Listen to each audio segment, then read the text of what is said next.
They say every town has its ghosts, but Millbrook had the Follings.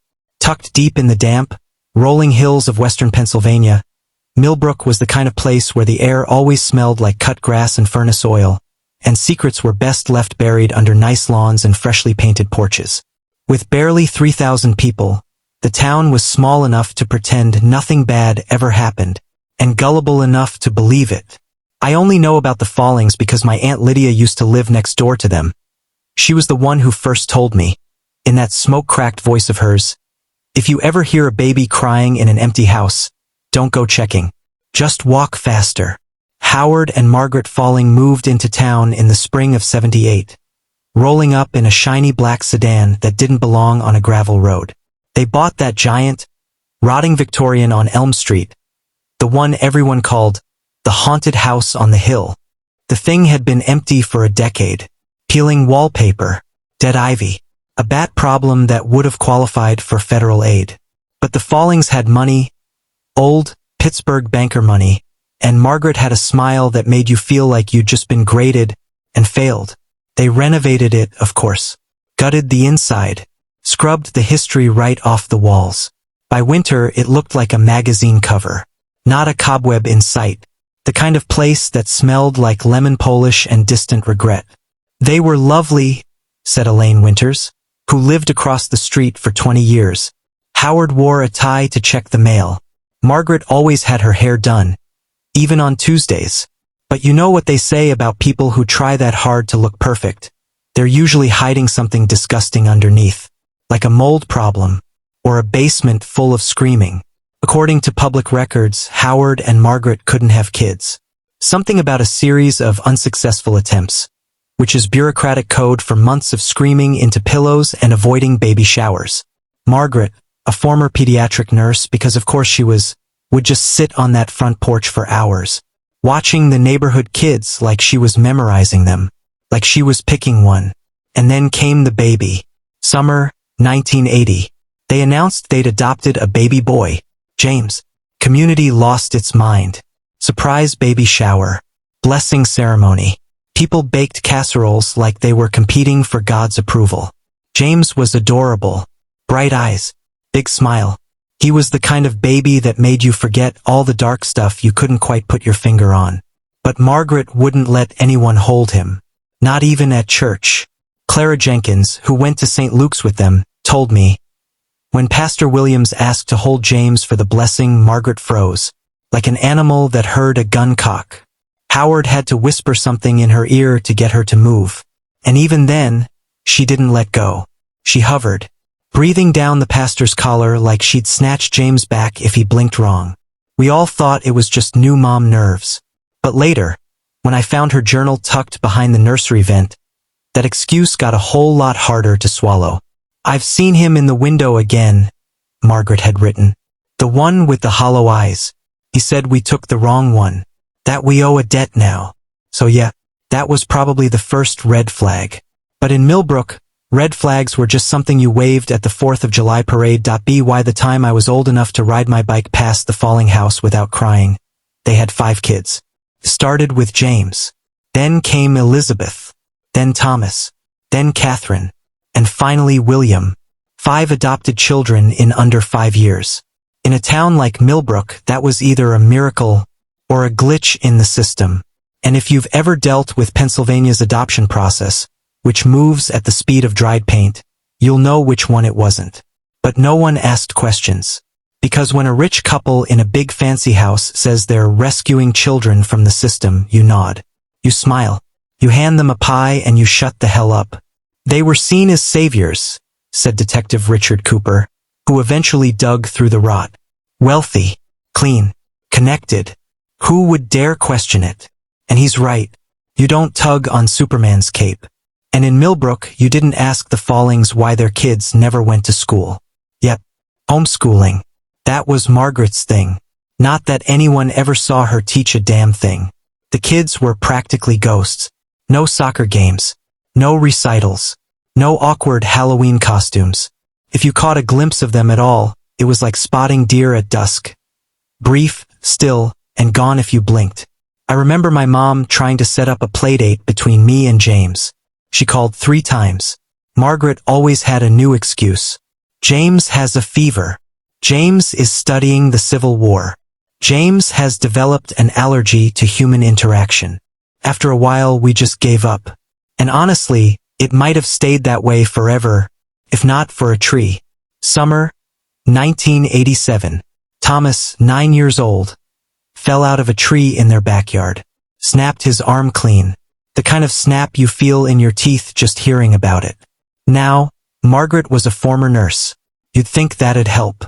But instead of taking him to the ER, she tried to set the bone herself. In the kitchen, with a bottle of vodka, a butter knife, and an anatomy book from 1956. It got infected. Of course it did. His arm swelled up like rotten fruit. By the time Howard finally dragged him to Millbrook General, Thomas was burning up. I mean septic shock. And that's not just a dramatic phrase. That's when your organs start checking out one by one. Dr. Sarah Chun was the attending, and she still talks about it like it was yesterday. He didn't cry, she told me. Not once. And when I asked what happened, he looked at his dad first. Like he was waiting for permission to speak. Like he had to get the script right. They saved his arm, barely. But there was nerve damage. And a smell that clung to the trauma room for days. A mix of infection, antiseptic, and something sour that no one could name. Then came the paperwork. Or the lack of it. When Dr. Chun asked for Thomas's medical records, Howard told her they'd all been lost in a fire at the previous adoption agency, which is a nice way of saying don't ask. And when she pressed, he got testy. Talked about moving Thomas to a more cooperative facility. So yeah, red flag city. Still, Dr. Chun filed a report. Quietly, carefully, because in Millbrook, filing on a family like the Follings was career suicide. The case went to a CPS worker named David Morris. He showed up. He smiled. He looked around. Probably got a free cupcake. Then 3 weeks later, he filed his report. The children appear healthy and well cared for. The home environment is clean and safe. No evidence of abuse or neglect observed. Which would have been reassuring if it hadn't been a copy-paste job from a different case file. Yep. Found the original in a box of misfiled reports at the county archive. Same phrasing. Different family. But hey, it's not like CPS ever gets it wrong, right? Mrs. Falling told authorities she didn't take Thomas to the hospital because of a childhood trauma involving a nurse and a broken thermometer. Which sure, we all have our stories. But most of us don't try to realign a compound fracture with a belt and a bottle of gin. Still, CPS called it poor judgment, not neglect. The report said, Mrs. Falling acted in good faith given her medical background and her deep distrust of hospitals. The decision, while ill-advised, does not constitute willful harm. And just like that, the case was closed. The town sighed in relief, patted itself on the back, and slid right back into comfortable denial. But the Fallings? They weren't done yet. Between 1988 and 1990, they adopted 3 more children, Robert, Anne, and Henry. That brought the head count to 8. 8 children, all under one roof, all sharing the same haunting, glassy-eyed stare. The kind of look you usually see on war survivors, or cult members, or deer that know they're being hunted. People started to whisper. Not loudly, of course, this was Millbrook. Here, whispering was practically a civic duty. How did they adopt so many so fast? Why don't the kids ever talk? Why do they all look empty? Clara Jenkins, who sat a few pews behind the Fallings every Sunday, put it best. They sat there like statues. 8 of them, perfectly still, not fidgeting, not whining, not even blinking sometimes. I've seen corpses with more life in their eyes. But despite the unease, the Fallings remained untouchable. Howard donated to every fundraiser that crossed his desk. Margaret baked for charity. They were polished, charitable, and as far as the town was concerned, above suspicion. And then the Fletchers moved in. Winter, 1992. Just a few doors down. Michael was a journalist, the kind who still used a typewriter because he didn't trust the cloud. Susan was a social worker with a background in child trauma. And their daughter, Emily, was that smart, watchful type who didn't miss much, especially when something wasn't right. Mom knew something was off immediately, Emily told me decades later. She'd worked with abused kids before. She knew that flinch reflex, that hyper-awareness, the way they watched Margaret like she was a bomb waiting to go off. Susan started taking notes, quietly, methodically, dates, behaviors, names. She even tried to befriend Margaret, a calculated move. Margaret, to her credit, welcomed her. First, maybe she thought Susan was another well-meaning busybody. Maybe she thought she could win her over. And for a while it worked. Coffee dates, church events, the occasional invitation to the house. But then came the third floor. Emily said her mom told her about a room, always locked. Heavy door, deadbolt on the outside. And no one ever went in. But sometimes, when things got quiet, you could hear it. Shuffling, crying, sometimes a whisper. And Margaret just smiled and said, "Oh, the house is old. It makes noises." But Susan didn't buy it. Not for a second. She wrote it down in her journal, a page I found years later in a box marked, "Evidence, not submitted." There is something alive in that room. Not just a child. Something wrong. The sound it made last night wasn't crying. It was begging. In a language I didn't understand. And still nothing happened. Because in Millbrook, the truth had to scream before anyone would hear it. In the spring of 1993, Susan Fletcher saw a girl in the third-floor window of the falling house. And that was the beginning of the end. She was alone that day, walking her dog past Elm Street when she glanced up and froze. The thin girl, pale, long tangled hair draped over her face, watching from behind the glass. But as soon as Susan made eye contact, the girl vanished. Not just stepped back, vanished. Like a light switching off. Susan had met all 8 falling children by then. She was sure this girl was new, different. When she asked Margaret about it over coffee, Margaret let out this delicate, hollow laugh. "Oh, you must have seen Elizabeth or Catherine," she said, stirring her tea like she was trying not to break the cup. But Susan wasn't buying it. Elizabeth had a bob cut. Catherine wore her hair in braids.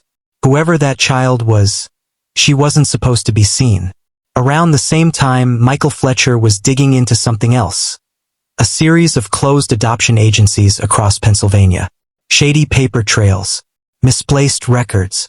Whole families erased with a signature and a stamp. Backdoor adoptions, they called them, where desperate kids met desperate people and the state just looked the other way.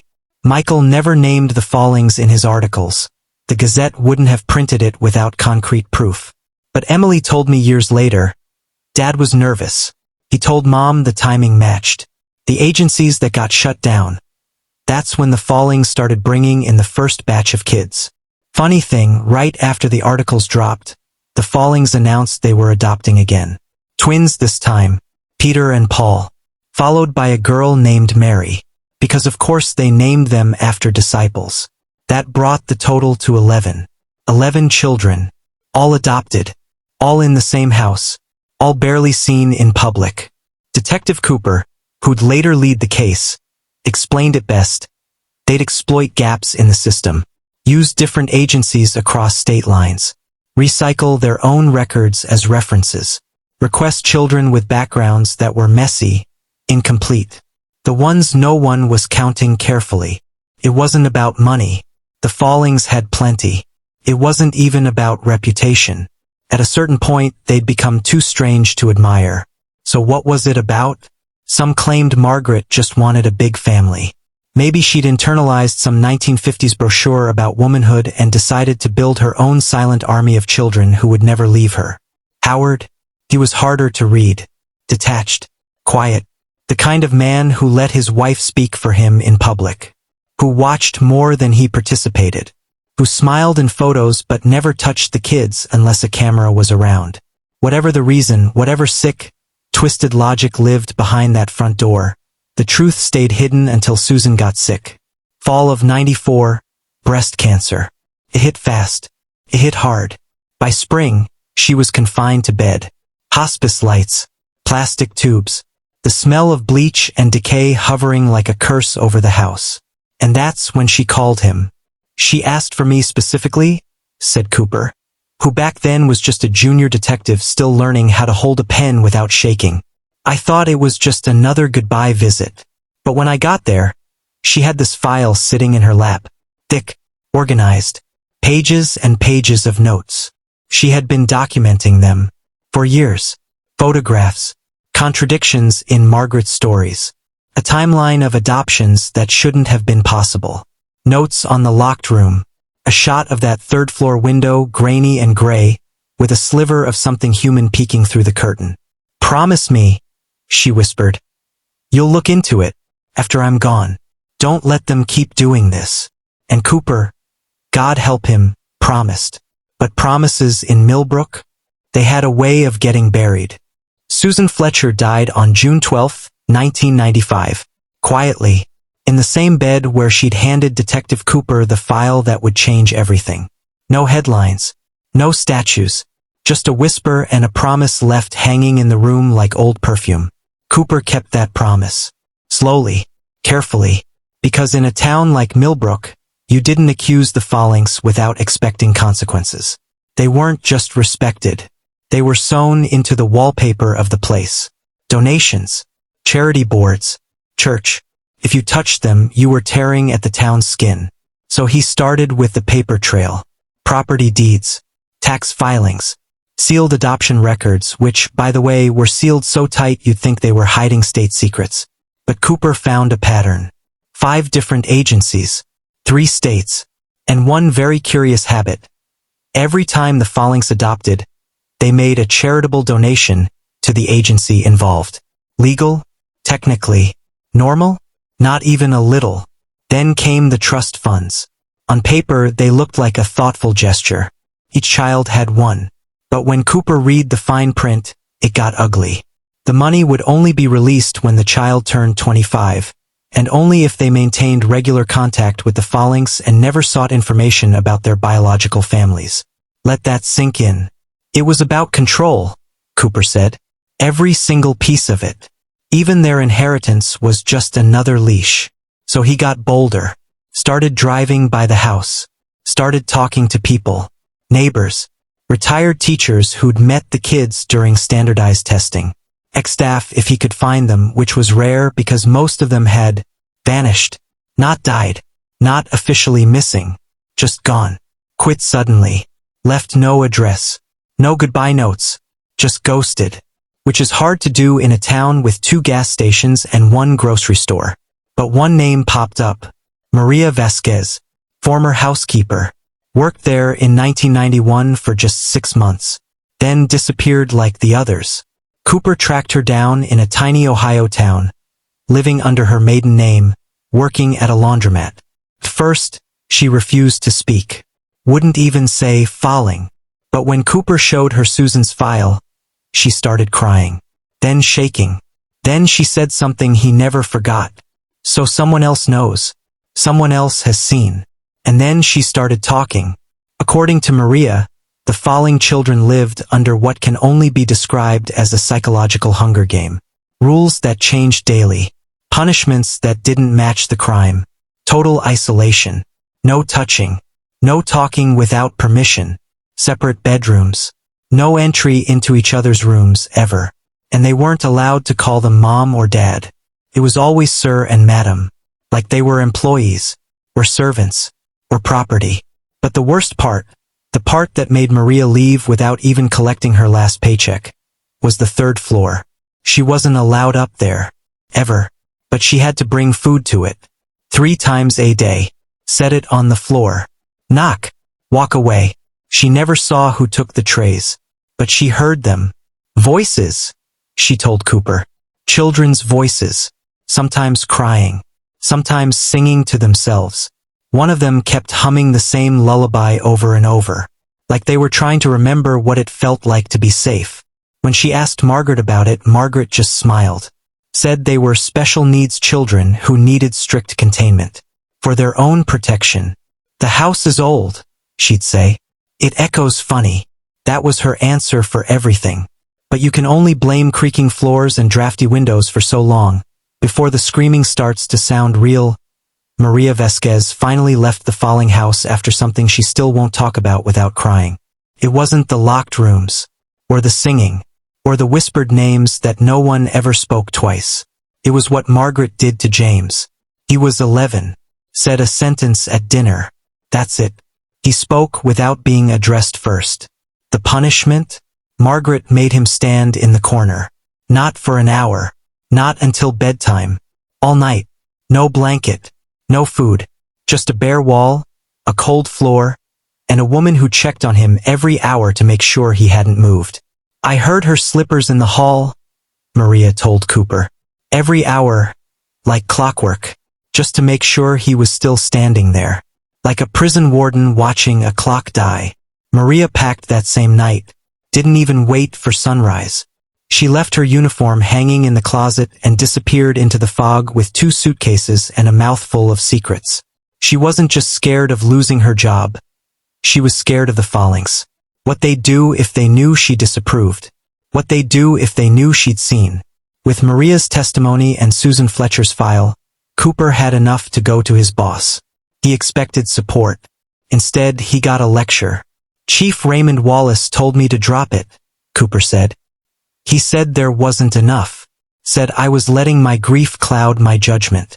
And then he reminded me Howard Falling plays golf with the mayor. Donates to the DA's campaign. His wife sponsors the annual Christmas pageant. Basically, if Cooper wanted to keep his badge, he'd stop asking questions. So he did what any stubborn cop with a conscience would do. He kept digging. Quietly. At night. With a spiral notebook he kept hidden in a shoebox beneath his bed. He was obsessed with one question. Who were the children on the 3rd floor? Because officially there were 11. But Maria heard more than 11 voices. And Susan had counted at least 12 plates in the dishwasher. The breakthrough came from an unlikely source. Emily Fletcher. 19, studying journalism just like her father. Her mother's illness had lit a fire in her. She was quiet, focused, the kind of girl who took notes at funerals. And she had been doing her own research. She pulled it all together in a pattern so obvious it made Cooper sick. In at least 3 cases, Emily said, every time the Follings adopted a child from a certain area, another child from that same area went missing within a month. Always vulnerable kids. Always forgotten kids. We're talking about foster children. Kids whose paperwork got lost every time someone changed departments. Children of migrant workers invisible to the system. Children from families too deep in addiction or poverty to notice that another mouth was missing at the table. Emily had a map.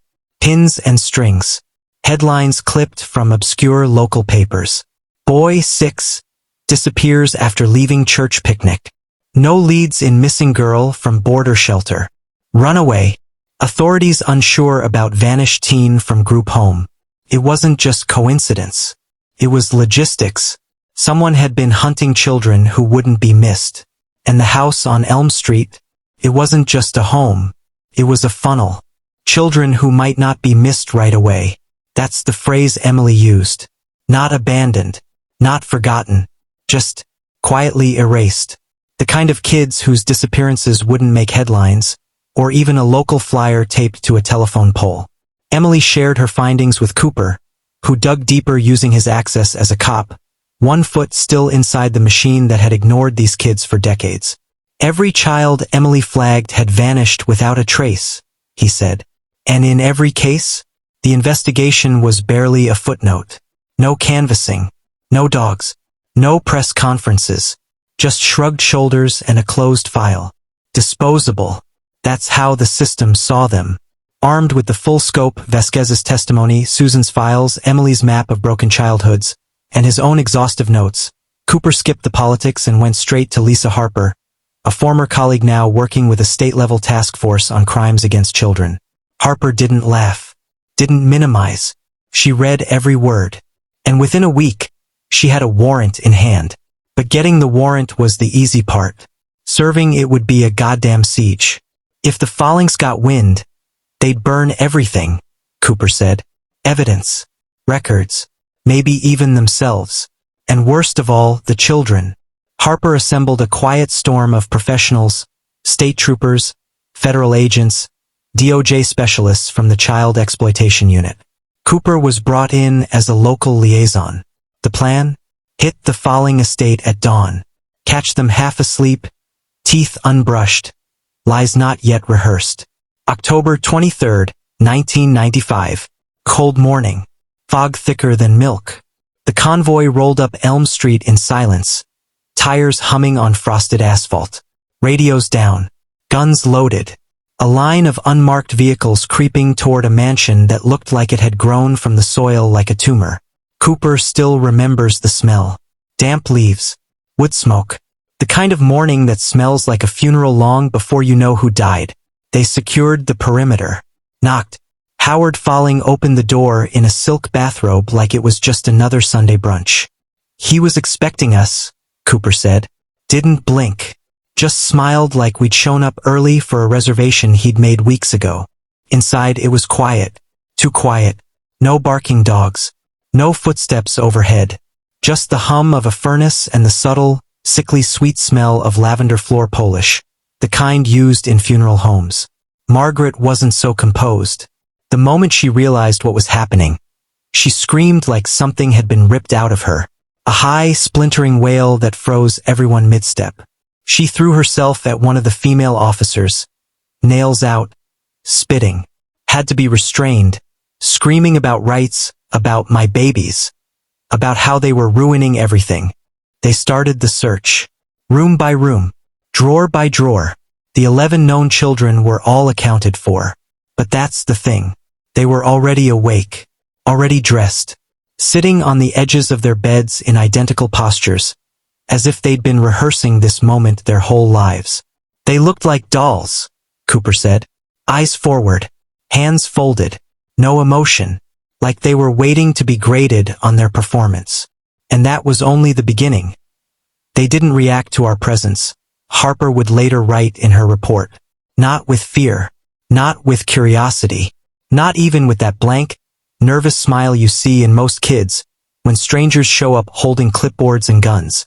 It was like they'd been emptied, hollowed out, like someone had scooped the childhood right out of them with a silver spoon. The officers tried to talk to them gently, carefully, but every word they got back sounded scripted, like they'd been memorizing their lines for years. Even James, 17 at that point, gave the exact same response as the others. Sir and Madam provide everything we need. We are happy here. Let that sink in. That wasn't a sentence a teenager says. That was a sentence you write down if you want people to stop asking questions. But the real horror was waiting upstairs. Just like Maria Vasquez had warned 3 locked doors on the 3rd floor. Not bedrooms. Not storage. Not old rooms we never use. Locked chambers. They had to break them down. And what they found inside changed the nature of the case forever. 3 children. A girl, maybe 10. 2 boys. 8, give or take. But these weren't like the others. These kids reacted. And not in a way that made you feel any better about humanity. They screamed. They cowered in corners like animals that had been beaten into silence. One tried to hide under the mattress. Another just kept rocking back and forth, whispering something that sounded like a nursery rhyme. But the words were wrong, bent, crooked. The smell hit us first, Cooper told me. Like rotting carpet and metal. Human waste. The kind of scent that sticks to your lungs. Like it's trying to live in there. There were no beds. Just thin, mold-stained mattresses on the floor. No toys. No books. No lights. Just windows that had been nailed shut with blackout curtains. Soundproofed, maybe, or just a way to make sure no one could see the ghosts inside. And that's what they were. Ghosts. Not a single piece of paper to prove they existed. No birth certificates. No medical files. No adoption records. They were erased, Cooper said. Children who'd been deleted from the world. Like someone hit backspace on their entire existence. The medical exams? Worse than anyone expected. All 3 were malnourished. 2 had bone fractures in various stages of healing. 1 had a scar across his back. Long, thin, precise. Like someone had practiced. None of them spoke English fluently. One had a heavy Portuguese accent. Another just repeated the same phrase over and over in what was later identified as Tagalog. But let's not get too ahead of ourselves.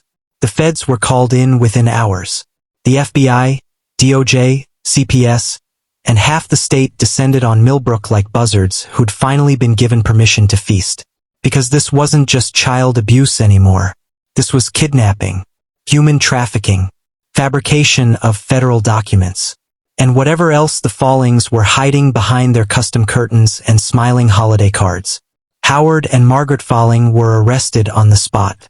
Howard, ever the gentleman, didn't struggle. He even asked if he could put on a tie. Margaret was different. She broke free from the officer holding her and ran to the staircase. And then she screamed. But not words. Not English. Not anything recognizable. It sounded like Latin, one officer said. Or maybe some kind of chant. Like a broken hymn being played backward.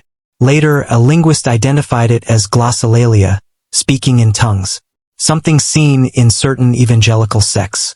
And also in cult rituals. And also in full-blown psychological breakdowns. That was the moment, Cooper said, when everything shifted. Up until then, I thought this was just about control. About Margaret's obsession with building her own perfect family. But that scream, that language, it sounded like a prayer. And not the kind you say over a crib. From that moment on, the investigation had a new layer. This wasn't just abuse. This was ritual. The 3 children found on the 3rd floor were placed into emergency foster care. Which, let's be honest, isn't much of a step up when you've been living in a nightmare basement cult. The 11 official Folling children? They were moved into a specialized group home for traumatized youth, which might as well have been a holding tank for shell-shocked ghosts. Interviewing them was difficult. The 11 adopted kids spoke in lines so rehearsed they might as well have been reading from a teleprompter. Smiling politely, nodding at all the right moments, saying exactly what they were taught to say. We are loved. We are safe. We are grateful. No emotion. No hesitation. No cracks. As for the 3 hidden children, they couldn't speak at all, at least not in ways most adults know how to listen for. They flinched at touch, said Dr. Evelyn Morrow, the psychologist brought in to evaluate them. They wouldn't make eye contact. And if you tried to separate them, even for a minute, they'd start screaming. They only trusted each other, which made sense. They were all each other had. They'd been kept in darkness. Their only caretaker was Margaret, who visited them to administer what she referred to as treatments. It's the word she used. One of the kids eventually drew out in art therapy. Treatment. The treatments went like this. Margaret would force them to drink a bitter, foul-smelling liquid, described as tasting like burnt leaves and copper. Then they'd fall asleep, or more accurately, be knocked out. While they were unconscious, Margaret would recite what sounded like prayers, sometimes in English, sometimes not. And she'd paint symbols on their skin using a thick, dark liquid. Dr. Morrow believes it might have been ink. Cooper thinks it was blood. It wasn't any known ritual system, Dr. Morrow said. Not Catholic, not occult, not folk magic. It was Margaret's own religion, a patchwork of penance and madness. While the doctors tried to untangle the kids' minds, Cooper and the feds went back into the house. They found what you'd expect: cash. Lots of it. Multiple currencies. And falsified adoption papers stuffed into a safe behind a portrait of the Holy Mother. But that wasn't the worst part. The worst part was Margaret's journal. A leather-bound book with a bronze clasp. It looked like something you'd find in the library of a witch who also had a Roth IRA. 20 years of entries. Painstakingly written in tight, neat script. March 4, 1986, James still clings to his original name. This is the stubbornness I must break before he can be redeemed. April 11, 1989, Catherine cried again during cleansing. The devil still has hooks in her. She didn't see herself as a villain. She saw herself as a redeemer. Each child, Margaret believed, was born contaminated, poisoned by sin. And her job, her divine burden, was to burn away what they were and build something new in its place. Their old names must die, she wrote. Only then can their souls be rewritten. Margaret split the children into two categories. The redeemable, the 11 adopted children.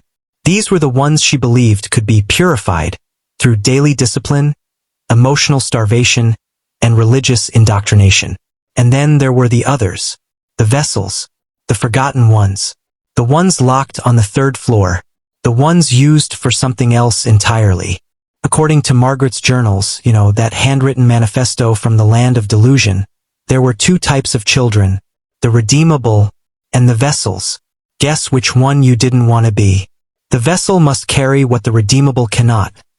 She wrote on page 412, in that same immaculate, slanted penmanship. The darkness must have a home until it sleeps. Excerpt from Margaret Follings' private journal. Marked, Family Doctrine 1991. According to her theology, which was equal parts Sunday school and psychological collapse, the vessels were children already too rotten to save. Not worth the effort. Not worth her cleansing. Instead, they'd serve a different purpose. They'd become storage. Sin dumpsters. Receptacles for the so-called evil being extracted from the good ones, transferred ritualistically, like emotional biohazard waste. And Margaret claimed she could see when a vessel was full, just by looking into their eyes. When the eyes turn murky, and no reflection returns, the sin has settled. They are ready for sleep. Margaret's journal, dated February 1993. Sleep, in this case, meaning something a lot less metaphysical and a lot more permanent. The journal never said exactly what happened after that point, but it kept referring to a resting place, somewhere on the property, where the filled ones sleep until Judgment Day. That line stuck with me. I wrote it down in the margin of a notebook I found in my uncle's attic. He was a sheriff's deputy in Millbrook for 30 years. He'd scribbled, "Filled ones equals buried?" under it in red ink, followed by, "Check woods." It wasn't a metaphor. It was a location. So the team headed out to the far end of the Falling estate. A stretch of dense, ugly forest where sunlight goes to die and the air smells like copper and wet bark. On the surface, it was untouched. No disturbed earth, no mounds, no signs of life. But the cadaver dogs, they knew better. They hit on a spot beneath a thick knot of cedar trees. The ground didn't look any different. But when they started digging, they hit bone. And then more bone. 5 small graves. No coffins. No markers except for small, worn stones stacked on top. Like someone had tried to make it look ancient, sacred even. One stone had a crude carving. A hollow circle scratched deep and bleeding rust. They weren't killed with blunt force, the medical examiner reported. They starved. They dried out. They froze. Case file #9581F. County Forensic Report, 1995. In plain terms, they were neglected to death. And it hadn't just happened once. The oldest burial dated back to around 1981. The most recent, maybe a year old, meaning it happened while Cooper was already circling the house. Forensic ID was nearly impossible. No dental records, no DNA matches in any databases. These kids hadn't just been stolen, they'd been erased. But eventually, 3 of the 5 were tentatively identified. The kind of identification you make when you don't have much left but bones, a missing poster, and a desperate hunch. Maria Gomez, age 9, vanished from a migrant camp in central Pennsylvania, 1981. No Amber Alert. No news coverage. Just a mother who couldn't speak English and a sheriff who didn't care. Tyrell Washington, age 7, disappeared from a housing project in Pittsburgh in 1985. His mom reported him missing. They told her he probably wandered off. Closed the case in 3 days. Alexei Petrov, age 8, last seen in 1990 playing in his front yard in a quiet Philly suburb. His parents were Russian immigrants with no family here, no money for lawyers, and barely enough English to order groceries, let alone demand an investigation. It's like these kids were tailor-picked. No social power, no money, no voice. Easy to disappear. Easy to keep disappeared. Cooper's voice still gets tight when he talks about it, even decades later. They were treated like containers, not kids. just holding tanks for guilt. And that's the thing that still haunts me, how calmly, how clinically Margaret described it all. Her journal didn't show guilt, or even cruelty, just certainty. She thought she was helping. And worse, she thought the rest of us just wouldn't understand. The last two didn't even get names. In the official case files, they're listed as Jane Doe number 1, John Doe number 3. Not exactly the kind of epitaph you'd want etched into stone. That's the part that still hits me, Cooper said in an interview recorded in 2009. Those two kids, someone somewhere must have loved them, must have gone to bed wondering where they were. But they died without names, and they were buried without ceremony. It's like the world made them disappear on purpose. I found a photo once, tucked between pages of a report nobody read. Polaroid, blurry, yellowed with age. A little girl with messy hair and a chipped front tooth, grinning like she didn't know yet that she'd be erased. The back was blank. No date, no name, just an X scratched into the bottom corner in red ink. We don't know if that was Jane Doe. We don't know if it matters, because by that point, nothing made sense except the horror. Legally, things should have been simple. There were bones in the ground, falsified papers in a safe, a hole upstairs filled with trauma survivors posing as perfect children. But of course, nothing involving the Follings was ever simple. Howard Falling lawyered up fast, hired a pack of defense attorneys with silk ties and dead eyes, the kind who smile like predators and bill $1,200 an hour to argue that Howard was simply a distracted husband, too busy making money to notice his wife turning the guest rooms into medieval torture cells. Seriously, they painted Howard as the oblivious executive, off on business trips, crunching numbers, shaking hands, completely unaware that his wife was upstairs speaking in tongues and anointing children with blood. Yeah, sure. It was a transparent strategy, says Assistant U.S. Attorney Meredith Lane. Howard wanted to save himself by tossing his wife under the bus. But the documents told another story. And those documents sang. He'd signed the fake adoption forms. He'd set up the twisted trust funds. He'd paid for the locks on the third-floor doors. So no, Howard wasn't some innocent guy caught in the crossfire of his wife's delusions. He was the co-architect of the whole horror show. The man who built the house where sins went to be harvested. Margaret, on the other hand, she never saw a courtroom. After her arrest, she underwent a psychological evaluation that diagnosed her with severe delusional disorder with religious preoccupation, which is clinical speak for so far off the rails we can't even see the train anymore. She was deemed incompetent to stand trial and sent to a secure psychiatric facility. Patient believes she is a vessel of divine purification. One intake note reads, states that her children carry the original stains of humanity and must be made new. Margaret died there in 2008. No obituary, no funeral, just a toe tag and a cremation order. Howard, now abandoned by his scapegoat, changed tactics. His lawyers pivoted to Plan B, bargain with the bodies.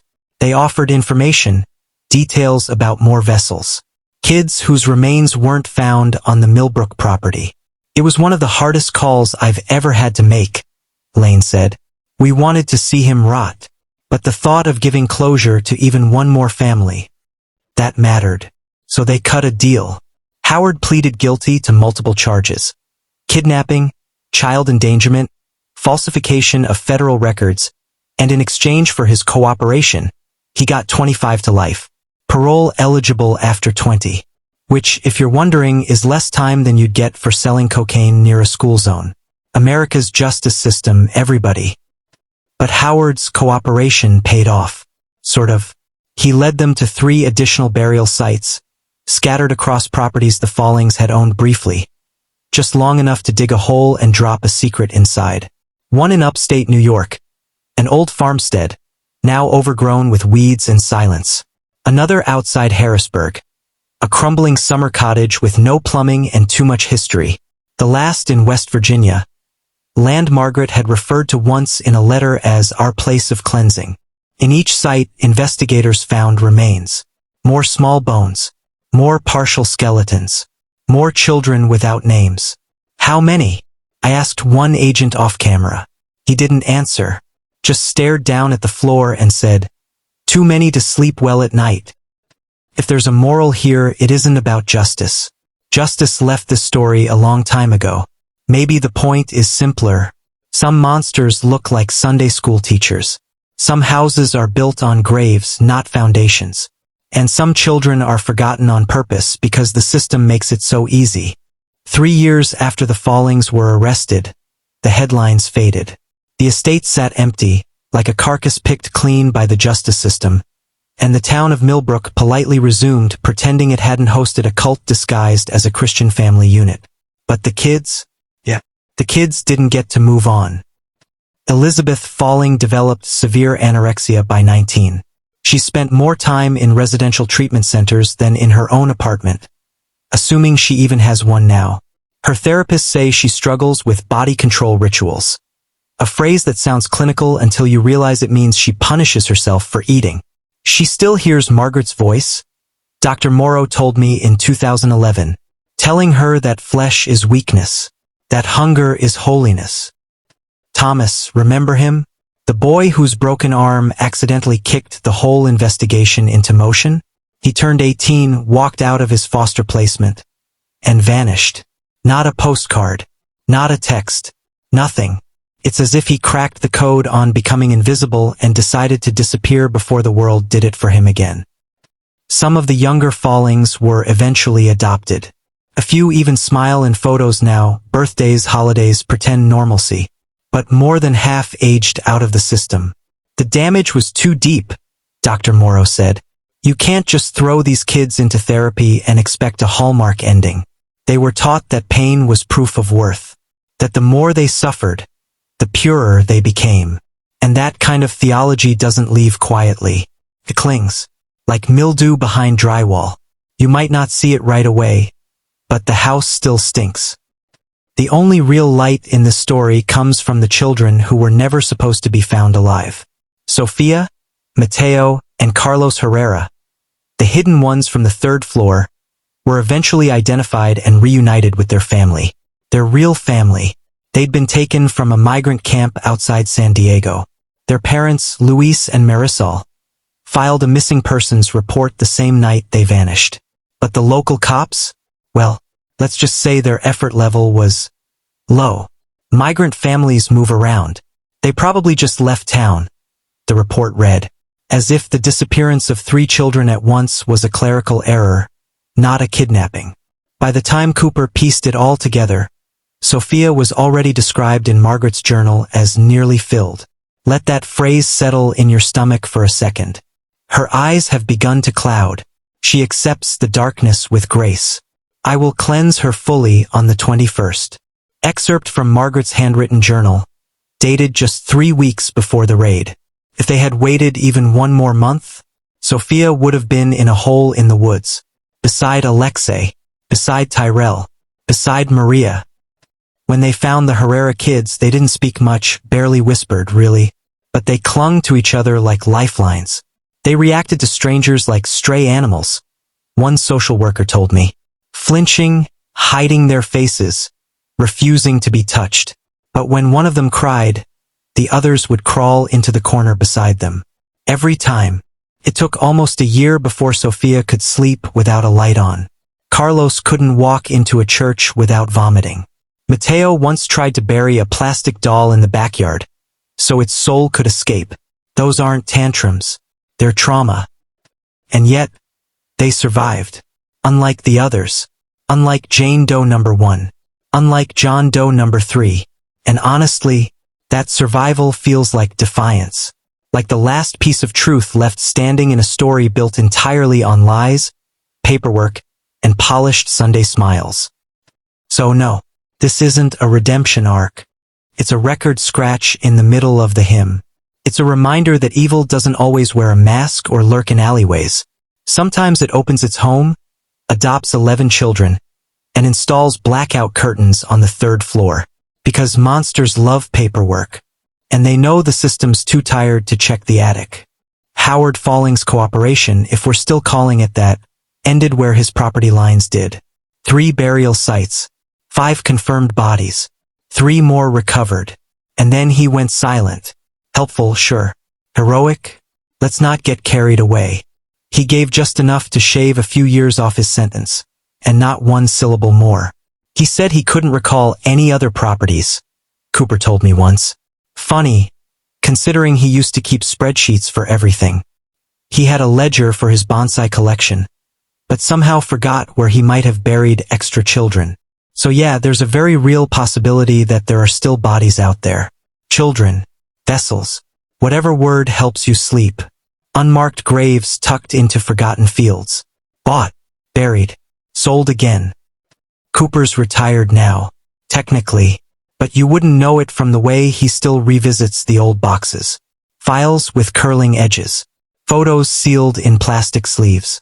Handwritten notes from Susan Fletcher that still smell faintly of smoke and lavender. I've made peace with the fact that we'll never know the full count, he says. But not knowing what happened to every one of those kids. That's something I'll carry to the grave. That's why he still drives 2 hours to follow up on a phone tip from a woman who once cleaned Howard's rental property in 1984. Why he still calls in favors from former DOJ friends to recheck land transfer records in Delaware. Why his guest room has a corkboard with red thread pinned across state lines. Because someone's daughter is still out there. Someone's little brother. Someone's niece who was supposed to start school that fall but never made it to homeroom. And no one ever told them why. The horror of the Follings doesn't end with handcuffs. It metastasizes into bureaucracy, into silence, into gaps in the public record. It's the system that stamped inconclusive on case files because the kids were poor, or undocumented, or inconvenient. It's the judge who looked at Margaret Folling, hair combed, pearls on, and called her a deeply troubled woman. Not a sadistic cult leader with a flair for spiritual eugenics. And it's the reality that there are more graves. We just haven't found them yet. Before I close this out, I want to do what the courts never did properly. Acknowledge the families. To the Gomez family in Allentown, whose daughter Maria was called restless by her school and runaway prone by police, when she was actually abducted and buried under a pine tree. To the Washingtons of Pittsburgh, who were told their son Tyrell probably joined a gang after he vanished in '85. He didn't. He died alone, malnourished, a 7-year-old scapegoat for another child's imagined sins. To the Petrovs, who left Russia to start a new life in Philadelphia.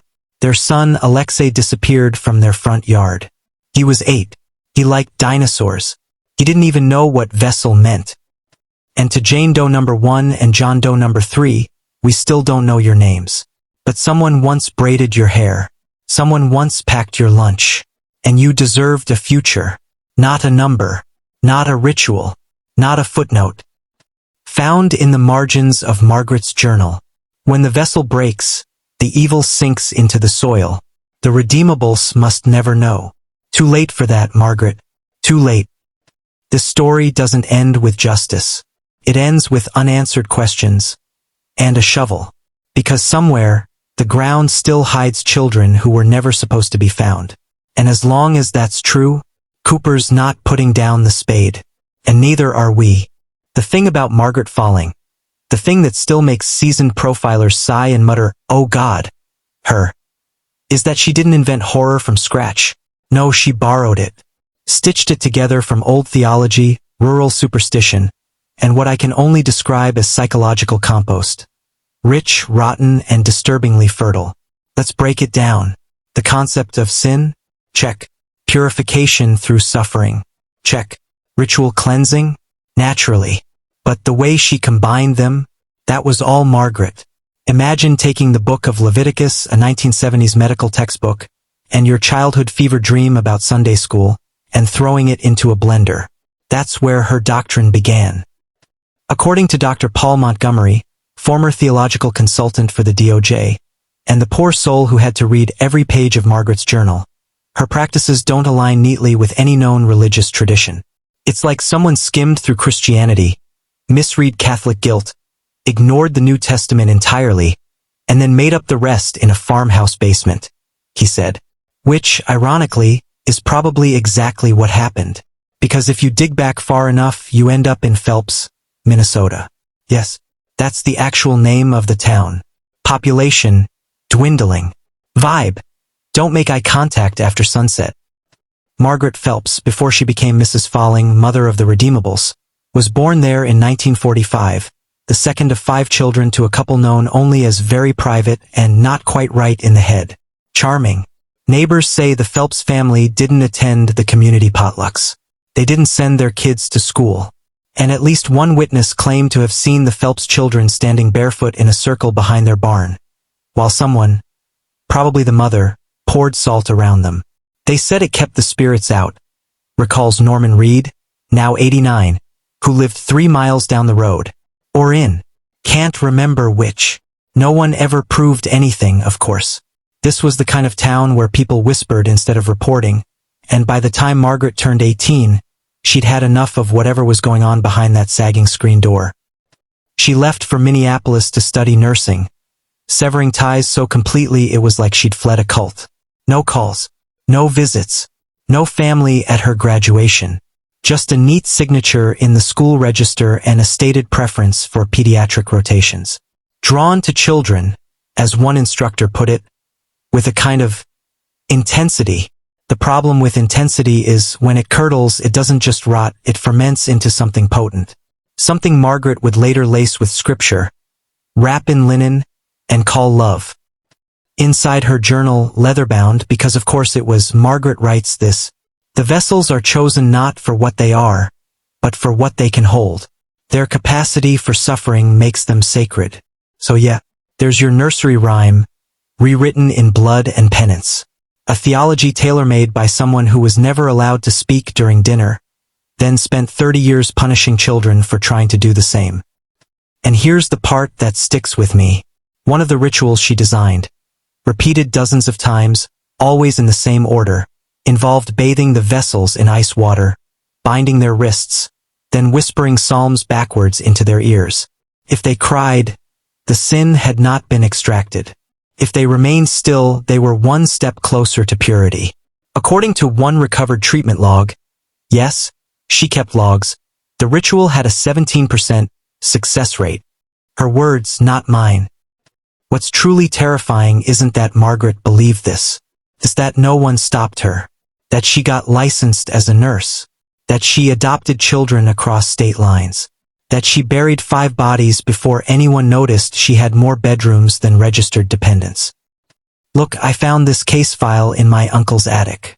He worked in the county clerk's office for 40 years. Never told me why he kept it. Just that it wasn't done yet. And yeah, he was right. It's not done. Not really. Because if you want to understand Margaret Folling, you can't just count the bodies.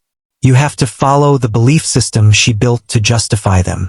The altar she made from childhood trauma, small-town silence, and the kind of righteousness that turns family into a furnace. And the scariest part? She believed she was saving them. The thing about monsters is they rarely operate alone.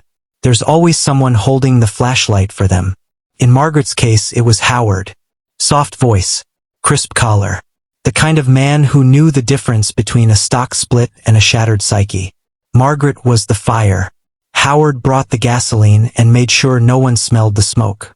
They were a perfect storm, Cooper told me once, flipping through old photographs with the expression of a man trying not to throw up in his own living room. Margaret had the vision. Howard had the money. The kids. They had nowhere to go. And by kids, he means 25. Let that number settle in for a second. Not 2. Not 5. 25. 12 of them were what Margaret charmingly referred to as the Redeemables. Those were the lucky ones. They were officially adopted, background checks waved through like a VIP at a charity gala, and raised under the kind of discipline that would make Victorian boarding schools blush. Then there were the other 13. The vessels. Children never logged into any government system. Never enrolled in school. No social security, no paperwork, no birthday parties, no names. Just borrowed bodies to absorb sin. Margaret's human chalkboards. And here's the fun detail. None of this would have been possible without Howard. He signed the checks. He bought the land. He built the rooms with locks on the outside and fences tall enough to block out the sun. He shook hands with local officials and smiled for charity events, while there were children buried under his soil. But sure, let's pretend he was just busy with mergers and acquisitions. Of those 25 children, only 9 of the adopted ones are still alive. The others? James took his own life at 24. Thomas vanished the day after his 18th birthday. Catherine overdosed on fentanyl in 2007, curled up in a motel bathroom 2 states away. She left a note that said, "I can still hear her whispering prayers into my teeth." The surviving 9? They don't talk, changed their names, burned their pasts. Except for Elizabeth. She gave a single interview to a filmmaker back in 2015. I watched it in a draft cut of the documentary that never got released. Studio killed it after legal threats. The footage was grainy, the sound uneven, but her voice was crystal clear. There was this silence in the house that wasn't really silence. It was waiting. The walls were always waiting for something bad to happen. We weren't allowed to laugh. We weren't allowed to ask where the others went. She says Margaret used to recite bedtime prayers that ended with, "Purity requires pain. You'll thank me when the rot is gone." And Howard, he'd be in the doorway, watching, never stopping it, never even blinking. What makes this all worse, if you can imagine worse, is that none of it looked evil from the outside. Big white house, fresh paint, crisp lawn. Margaret had a thing for lavender-scented air fresheners, too. Ironic, considering the basement always smelled like bleach, rusted metal, and something fungal. Look, I found a letter once, wedged in the back of one of Cooper's files. Written in pencil. No name, just this. She said I could leave when the sin left me, but it never left. It just kept crawling around inside my chest, like it was waiting for something worse. No idea who wrote it. Could have been one of the vessels. Could have been one of the so-called redeemed. Doesn't matter. The horror's the same. Margaret believed in transference.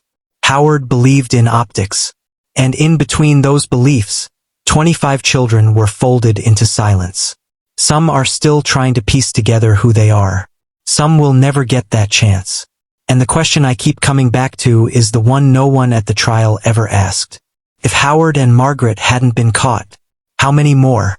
Because if evil knows how to smile, how to file taxes, how to donate to a church fundraiser and sponsor adoption agencies across 3 states, who's to say it hasn't already started again?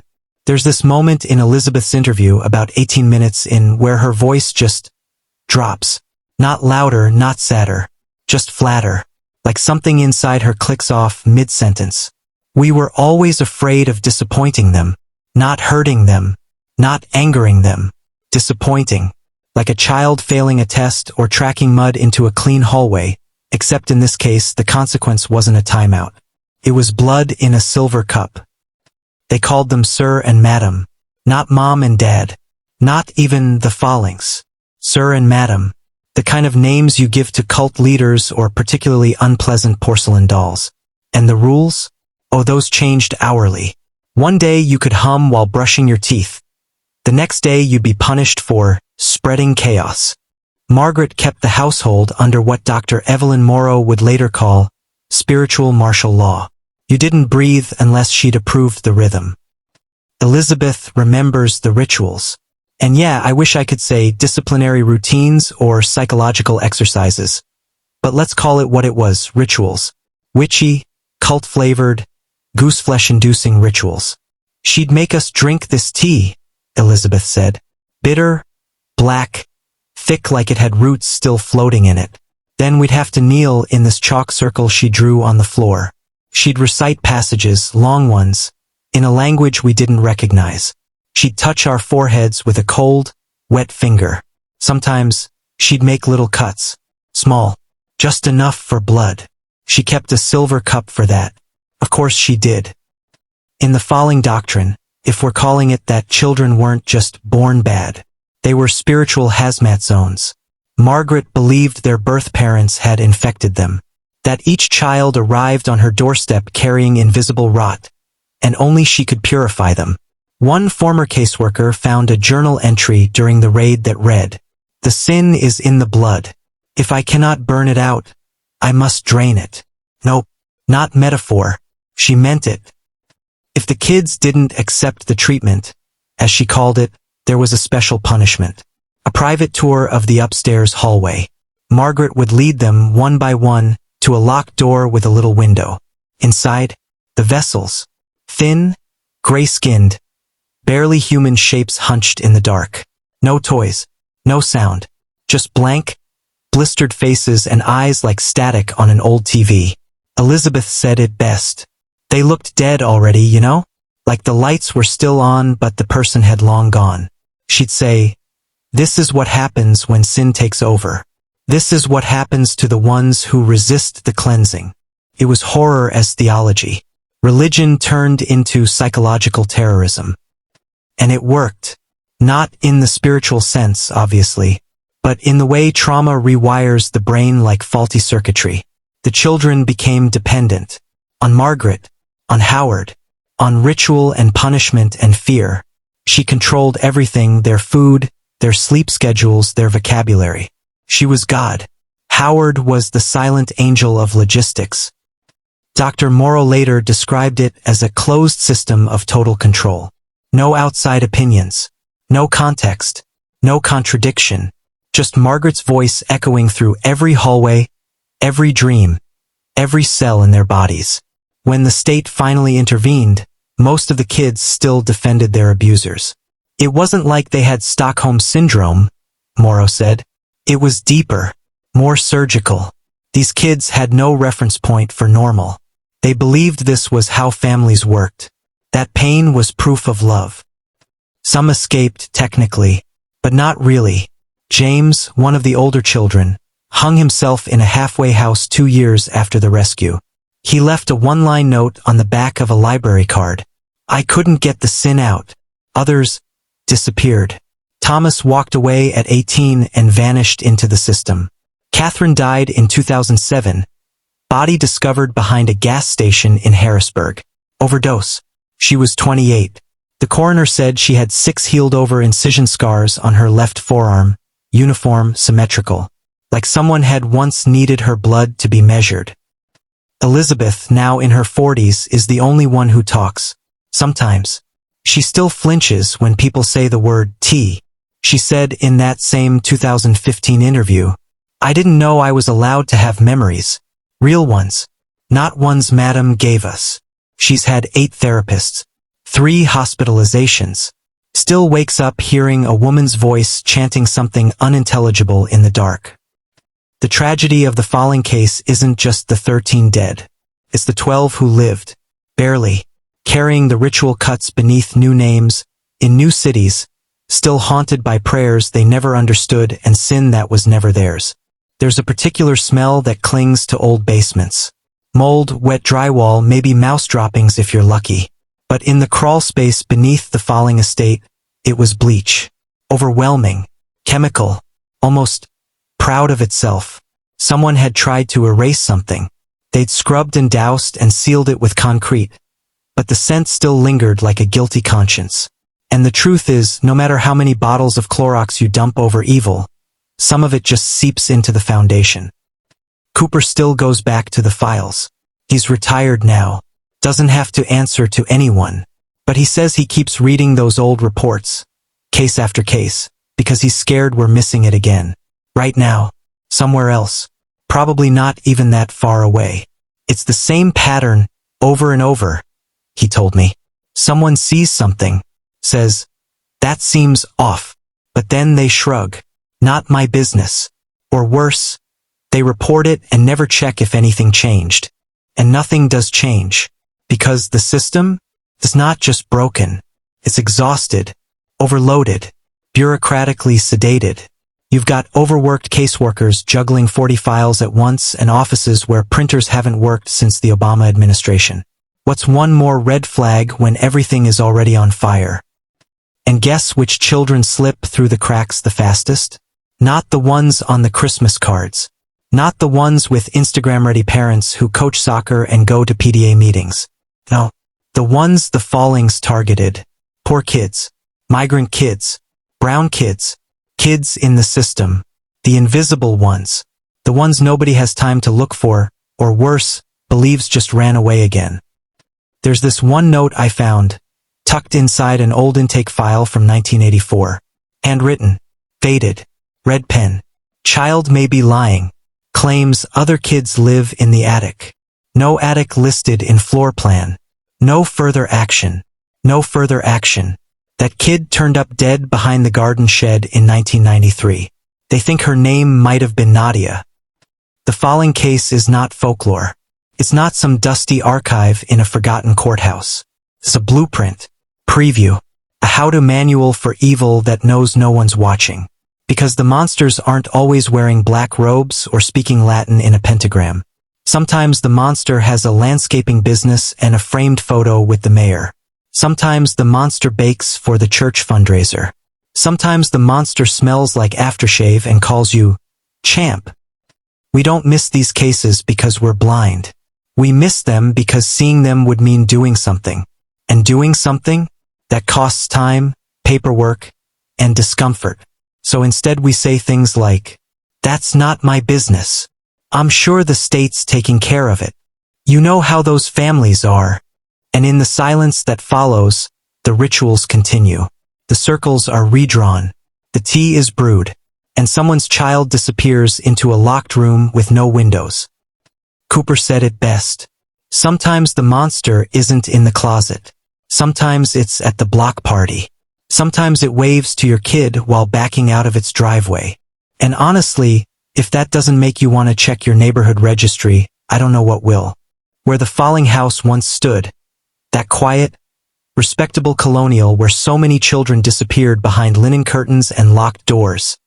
There's nothing left but dirt. Well, dirt and trees. 25 of them. 12 oaks, tall and stubborn. Planted for the so-called redeemable children. The ones Margaret thought she could scrub clean with obedience and bitter tea. And 13 willows, the vessels. Thin, weeping. Their branches hang like the arms of children too weak to lift their heads. Each year, they grow taller, stronger, as if trying to forget the hands that once held their heads underwater. And the roots, well, the roots dig deep. Into soil that was once soaked in bleach and prayers and, let's be honest, a fair amount of blood. I stood there. In that field. It's quiet in the wrong way. The kind of quiet where even the birds sound hesitant. Like they know the ground's holding secrets and they're not sure if they're allowed to sing here. The smell's different, too. Sweet sap, yes, but underneath? Damp wood. Burned plastic. Like something tried to purify this place with fire but didn't quite finish the job. There's a plaque if you want to see it. Bronze, polished, deeply official. It reads, "For the lost, the taken, the remade, in memory of the children of the Folling house." No names, just categories. Even in death, the system can't seem to figure out how to individualize grief. They say this is where healing begins. A fresh start. Trees instead of trauma. But healing? Healing's a long, uphill crawl with raw knees and someone else's voice in your head telling you that you don't deserve it. I keep coming back to something Elizabeth said in her interview. She was sitting on this folding chair in a community center in upstate New York, hair tied back, sleeves long, always long. The worst part wasn't the pain, she said. It was thinking it was love. This isn't just a story about horror. It's a story about courage. The courage of people like Susan Fletcher, who took notes in secret for years, knowing full well it could get her killed. The courage of Detective Cooper, who threw away his badge retirement party to chase leads no one else wanted to hear. The courage of Sofia Herrera, who screamed for her brother in broken English while restrained in a hospital bed.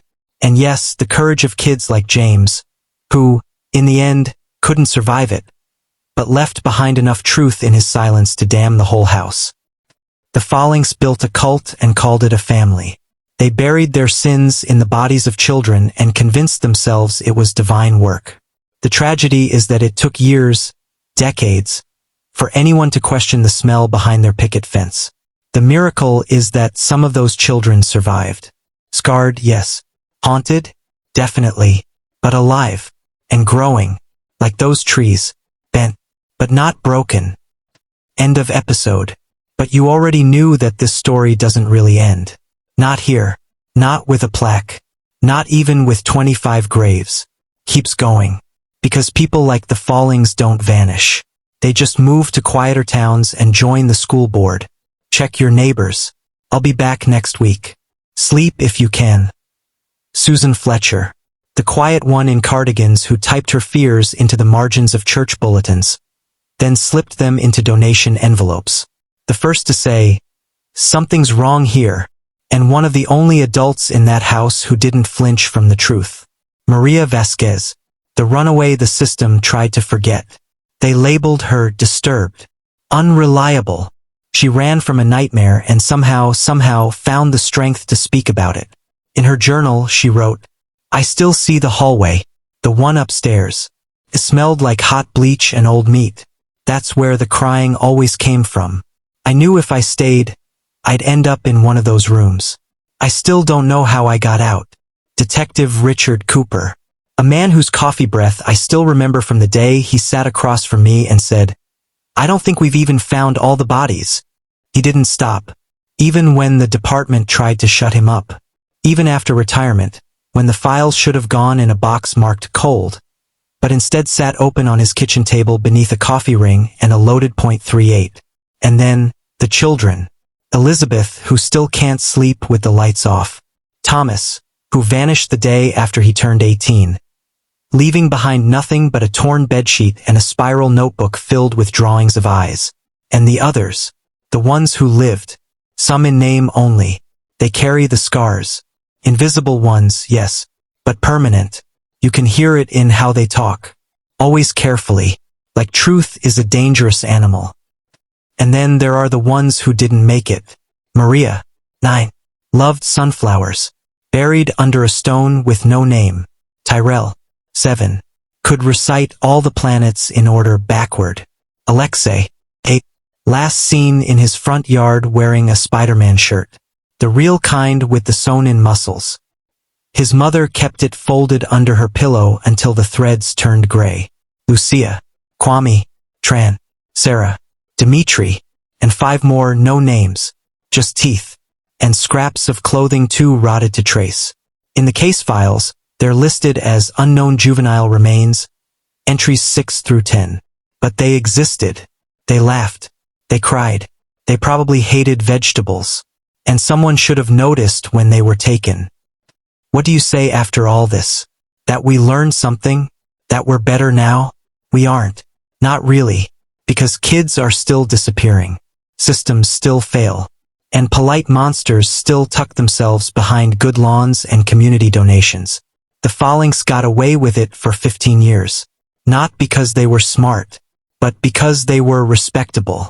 And because we are trained from an early age not to look too closely at anything that might ruin dinner. So if there's one thing you take from this story, let it be this.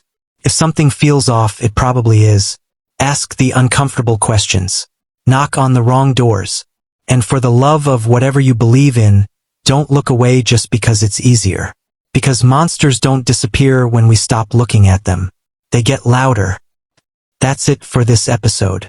But if you're like me, you'll keep hearing their names in the silence.